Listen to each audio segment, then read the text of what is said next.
What is up, Packers fans, and welcome to a vacation edition of Packer Report TV. Your host and the publisher of Packer Report, and joining me today is my good friend Dusty Evely. Dusty, man, how are you?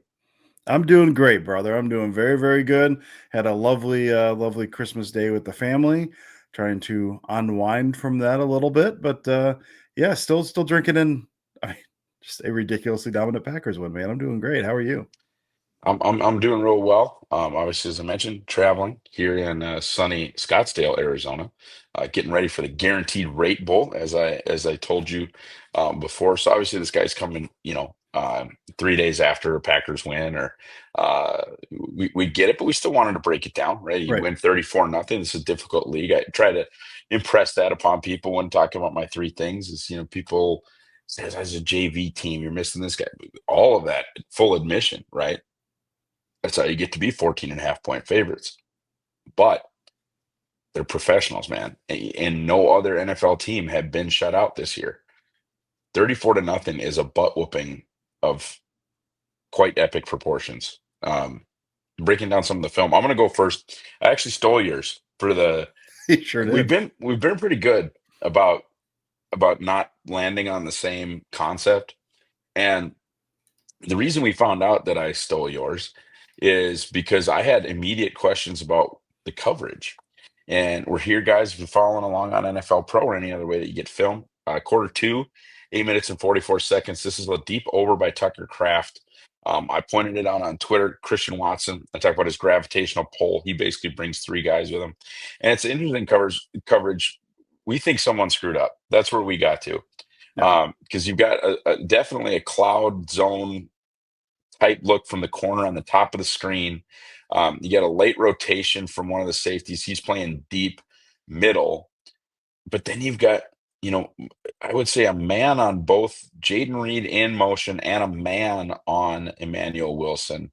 Certainly man coverage on the bottom, or at least match coverage on the bottom with that deep streak being run. I think that might be Wicks. I'm not 100% sure.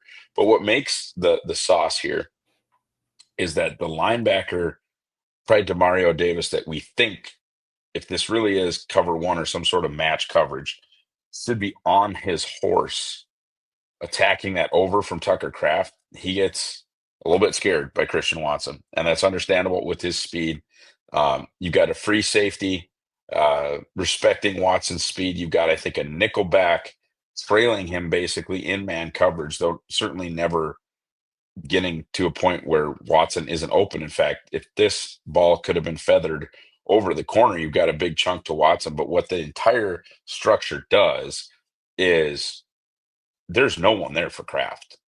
A high school quarterback could have made the throw to Kraft. And I'm not saying that to be mean to Jordan Love for 1 second. I'm saying that because you have options. And it's hard to get anybody open in the NFL. It's really hard to have options, and that's what the Packers had here. Beautiful design. Watson again taking up basically three guys. Even the two kind of stutter steps that linebacker has to take that allows Kraft to get as open as he does for a big chunk are really meaningful. And I mentioned this too in my brief breakdown of the game. This team, everybody wants to talk about how trash they are, and I'm talking about the Saints. They're not a trash defense, and they're pretty healthy on that side of the ball. They had given up 17, 14, 14, 11, and 19 points coming into this game. And the Packers put a 34 burger on them, and they had guys running wide open. If Jordan Love plays a little bit better, I think the score could have even been higher. Plus, you got some Malik Willis in there, man. Malik Willis led the last touchdown drive. I thought this was as good as they've looked offensively. I know the opposing offense wasn't putting up any resistance, but I thought this was as good as they'd look on the offensive side of the ball. Yeah, in the passing game specifically too. I mean, I know they leaned on the opening drive, mirrored the previous week by quite a bit. We're just like, let's get Josh Jacobs the ball a whole lot. What about that? And some of that was, run. Some of that was either checkdowns or they had the little angle screen. They've been running opening drives like for the past 5 weeks or however long it's been at this point. Jacobs didn't have. I mean, he had some really nice. I mean, that first drive he had obviously just chucked Tyrann Mathieu, and it was one of Yeah. my favorite moments from the game. Yep. He didn't have the statistically speaking, did not have like one of his great games. They held him down on the running game pretty well. I think the Saints did for most of the game. They were up. Love still needed to do something in the passing game. And he missed, I think he missed Dobbs on one. I think he missed Watson on one, if I'm not mistaken. For the most part, like, he played a pretty clean game. And to your point, there were guys open. There were guys Yeah. open a lot, but he was also making really nice throws. He had the one, I think his opening drive. I almost went with here to Tucker Kraft on like the little shallow crosser that he kind of like, the angle was weird, so he kind of had to lay it up over the top, and Kraft gets it. Like he did. I think Love had a very nice game, and LaFleur did a good job with the passing game. When the running game had been their bread and butter, that really wasn't working today, and so they had to lean on the pass a little more. And I think they did a pretty good job with it. They did, and certainly another one involving both of the same two players is they had Watson for a 45-yard touchdown on a fourth down, and flipped it to Kraft. That was one you wouldn't call it a miss because he still converted. In fact, Tucker did a great job with Yak, but man, that was well You schemed up. okay? I don't know. We're not talking about that one. Actually, look, should we talk about that one? I kind of had that one. I was kind of thinking about talking about Ross because I got a couple thoughts on that one. So Go I'm ahead, gonna yeah. let's talk about that one. I got to find it because I can't remember exactly when that You happened. two, 12:55, fourth and Okay. two. All right. So this is like it's like a little front side boot type of thing they've got going on. A little different than than the way they normally run this kind of thing, where it's not like back turn, it's flash fake and then boot out to the left. And so instead of following everything with it, he's going to, so it's a 3-level concept. You've got, 11 personnel, like I said, fourth and two. They are on the Saints 35. Saints in like a cover one look. You've got bunch to the left with actually, I think they're in 20. They're 12, I think, right? Yeah, they got Ben Sims, Tucker Kraft, Christian Watson. Christian Watson wanted to run a sail route, like deep go corner from the left. Dobbs running this deep crosser from the right, and then you have Kraft doing this little, flat route from the left, from his inline position on the left. So heavy run look. Saints stack the box. They run this out, little front side boot, flash fake to Jacobs to the right. Then he boots to the left. I'm curious your thoughts on this because I've been watching the strip of his helmet, Ross. Typically, the way you read this, like that one, the Watson, usually not. That's like an alert. That's if everything looks perfect, which it looks alerted here because the safety's coming down. That's usually not really an option. Your number one is your crosser, which the way they're running this now, usually you're running with the crosser. So you're going to hit Dobbs, but the way they run this, Dobbs doesn't get over there till late because Love is beating Dobbs to the edge essentially, which means your one in this case is almost just Tucker Kraft. But to your point, Watson wide open. Like he's open. Yeah, They start this at the 35.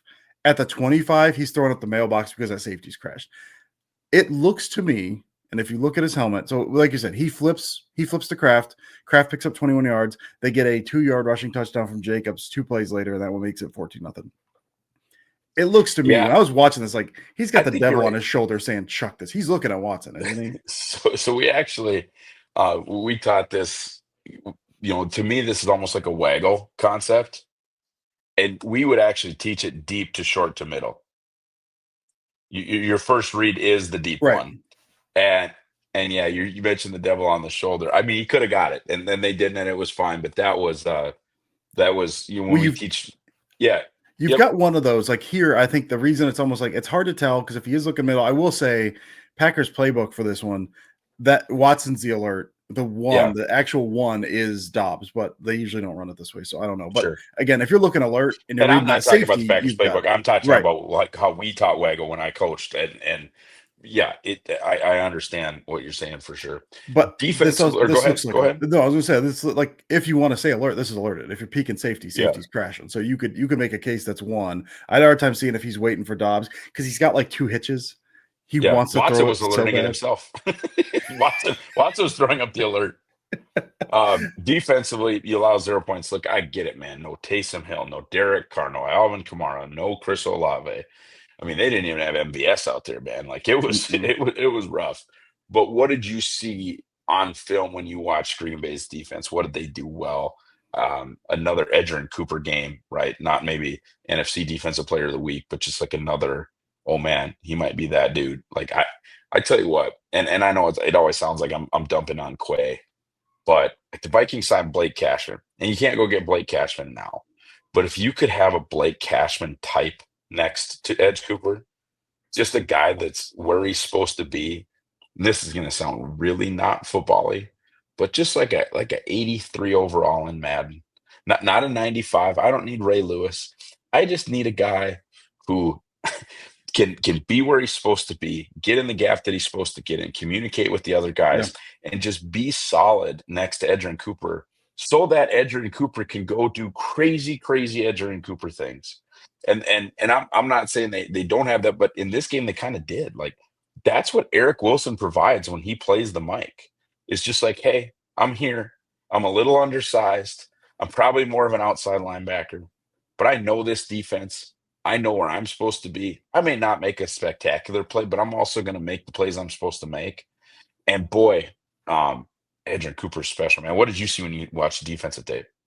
Yeah, I mean, I've been saying for a little bit, like I don't like McDuffie's fine, but I would put the green dot on McDuffie because he knows where he's supposed to be. And then if you're doing 3 linebacker sets when both those guys are healthy, put Quay on one side and but then put Edgerrin Cooper on the other, and just make Quay where he doesn't have to think so much anymore. Edgerrin Cooper's a difference maker. I mean, pass rush continues to look pretty good. That line is Yeah, not great, but like, I mean, how it's been a while, dude, since the Packers sat on a man for like a couple years and like let's see if he develops. And yeah, I'm not saying Brenton Cox is a game breaker by any stretch of the imagination, but this is the promise you thought you had in him when you took this risk on him was like, okay, 100%. Brenton Cox can win 1-on-1, like that. We know he can. We know he's got skills to be able to do that eventually. He sees it develop a little bit, and hopefully, like not show off the George Pickens nutso part of his game. And Yeah, he's turned into something. I think Clark has finally started turning on. Slayton's had some good reps. And you've got, I mean, Gary's pressure rate continues to climb. So part of it is I'm trying to separate that, like you said, from some of the opponents, from who they're going up against. And that can be tough, but they're looking better. And that's been, and I still don't know if this team is capable of winning a championship with what they have, because I do think there are enough holes. It's still not overly consistent, but with this pass rush, this is kind of where you needed them to get by the end of the year. And they're doing what they're supposed to be doing right now, which is yeah. really, really good. They're also staying in their lanes run defensively as well. Like this is a Ross. This is a smart, well-coached defense with a couple game breakers. Like I it's know nothing. It's nothing crazy. They're still doing a bunch of spot drop zone stuff when they're past. Like it's nothing insane. That some of the sim pressure stuff they dial down a bit. They're just smart, and for the most part, they know where they need to be.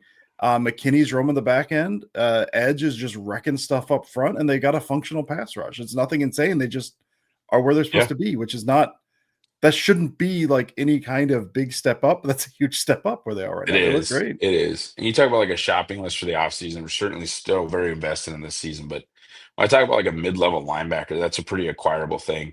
They still need one really good cornerback, or they need Mhm. their one really good cornerback to play. But we're in year three of that just not being a thing, basically. So that's the more difficult thing to find on the shopping list, whether you're in the draft or more than likely, if Goody identifies it as an issue, well, it's probably going to be the draft and free agency and hope that, you draft two, you sign one, let's try play one. And hopefully somebody emerges from that. But yeah, that's the other thing. I'm really interested to watch this Vikings game. I don't think it's going to mean a whole hell of a lot at the end of the year, but it's like I am still really impressed. You look at even their EPA per drop back and some of the things like Nate Tice is talking about right now, how that's being done with Keyshawn Nixon, Eric Stokes, and Zane Anderson.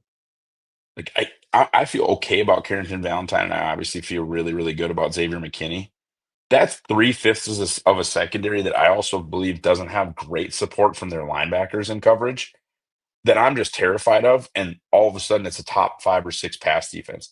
So I'm interested to watch Jefferson, right? Aaron Jones out of the backfield, TJ Hawkinson, Jordan Addison. Like, can you be what you've looked like now when you're playing some real weapons? Even though, like I said, I don't know that winning or losing this game is going to make much difference once you get to January. Yeah. I still want to see, okay, you're duct taping this thing together, but how real is this? I want to see. Yeah, you want the skill test. You want to see. I mean, which totally makes sense with some of the opponents they've had. Just see how they look against this. Which again, to what I was talking about earlier with the pass rush too. Get that pass rush can get home. This is a good test in terms of, all right, man. Yeah, Like I think this team has improved considerably since week one.